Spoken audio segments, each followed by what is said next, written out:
Maman Sambo Sidikou, Special Representative of the Secretary-General for the UN Stabilization Mission in the Democratic Republic of the Congo MONUSCO, addresses the Security Council.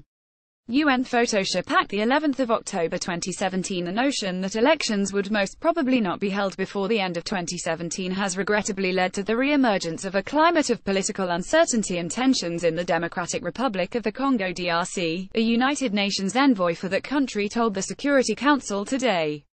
As this council is aware, challenges related to the implementation of the 31st of December agreement have unfortunately persisted in recent months, said Maman Sidikou, UN Secretary-General's special representative for the DRC, in a briefing to the 15-member body.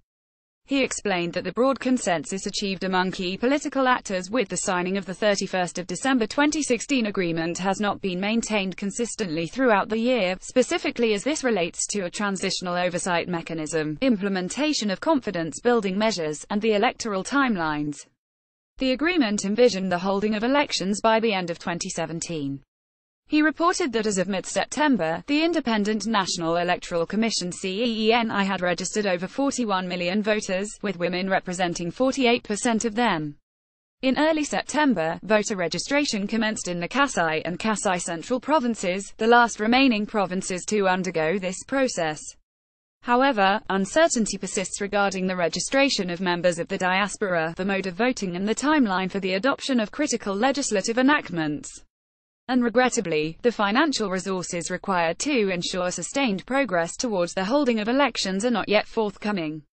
The CENI remains underfunded, and the multi-partner basket support fund managed by the UN Development Programme remains funded at only 6% of the estimated $123 million required. The creation of conditions conducive to the holding of elections rests largely on the implementation of confidence-building measures, the opening of political space, and the full respect of human rights, including the freedoms of opinion, expression and peaceful assembly.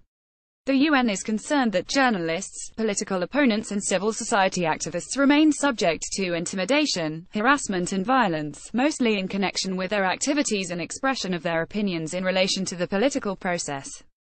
He went on to highlight the deteriorating security situation in several regions of the country, including targeted attacks against the National Security Forces by the Mai group in North Kivu. The impact of the deterioration of the security situation on the lives of civilian populations is clearly visible, Mr. Sidikou said, noting that between June and August this year, the UN Stabilization Mission in the Democratic Republic of the Congo MONUSCO reported 1,329 cases of violations and abuses of human rights. Armed groups carried out 533 attacks, while state actors were responsible for 769 violations, of which 27% were attributed to the armed forces and 24% to the national police. Turning to the deteriorating humanitarian situation, he said that about 8.5 million people, including 5.5 million children, are currently in need of humanitarian assistance, while the number of internally displaced persons reached 3.8 million, and more than 621,000 Congolese sought refuge in the sub-region. In the face of budget cuts, MONUSCO has continuously adjusted its machinery and presence to better adapt its footprint to priorities set out by the Council, Mr. Sidikou noted.